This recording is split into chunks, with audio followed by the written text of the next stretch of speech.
Jason Miller grew up in the kind of place where everyone waved at passing trucks even when they didn't recognize the driver, where cornfields stretched so far that the horizon felt like a promise instead of a limit, and where people believed that leaving home was temporary because everyone always came back for harvest season or Christmas or the county fair. Jason was the second son of a dairy farmer who taught him that work was love in motion, and of a mother who pressed handwritten notes into his lunchbox long after he was old enough to pretend he didn't care. And from the time he was young, he dreamed about becoming something more than a familiar face in a familiar place, not because he was ungrateful, but because he wanted to prove that he could carry his home inside him even if he left it behind. He met Hannah during a football game his senior year when she dropped her hot chocolate on his shoes and spent the next 10 minutes apologizing until he laughed and told her he was already planning to throw the shoes away anyway. And that was how they began, with embarrassment and kindness tangled together like they were always meant to be.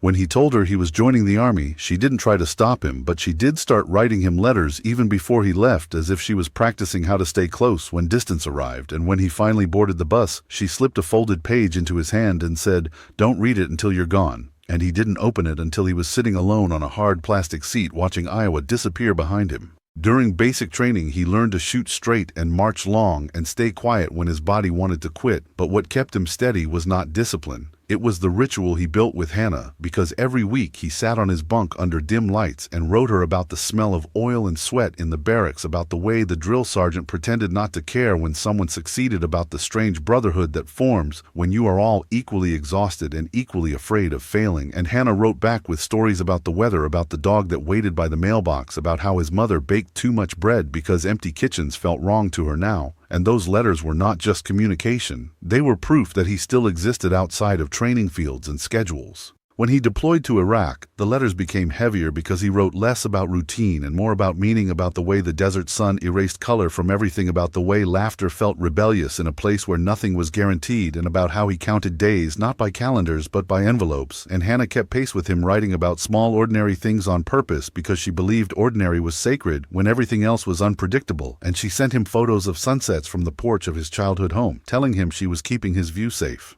The night of the convoy, he had tucked her latest letter into the pocket of his vest and joked with the driver about how when he got back he was never complaining about traffic again, because nothing makes you appreciate slow, boring roads like ones that want to kill you. And when the explosion tore through the vehicle, the joke never had time to become memory, because pain arrived faster than thought, and the world flipped and burned and settled into a ringing stillness that felt nothing like peace. And in the wreckage, Jason drifted in and out of awareness, listening to medics shout his name while he tried to remember Hannah's face, not as a photograph but as movement, as sound, as something alive.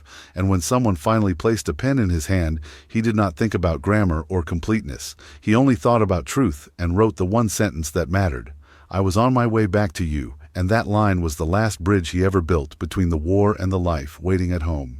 Hannah waited longer than she should have, because hope is stubborn when it is fed by love, and she kept telling herself that mail was slow, that silence was temporary, that maybe he was busy. And then one afternoon a black car stopped in front of the house, and everything she believed about distance collapsed into a single unbearable moment. And the officers were gentle and formal and devastating, and when they handed her the box of Jason's belongings, she held it like it was fragile, because she was afraid that if she dropped it, he would be lost forever. And she found the folded note inside days later, because grief rearranges time. And it took her that long to open something that carried his handwriting. And when she read the sentence, she sat on the kitchen floor holding the paper to her chest, because that was the last place he had been, not on a battlefield but on a road that led to her. Now years have passed, and Hannah still writes letters, even though there is no address to send them to, and she leaves them in a small wooden box beside her bed, because some habits become anchors. And every evening she sits on the porch watching the road exactly as Jason once described it to her, holding that final line in her hand, knowing that some letters never arrive on time, but they still find their way home.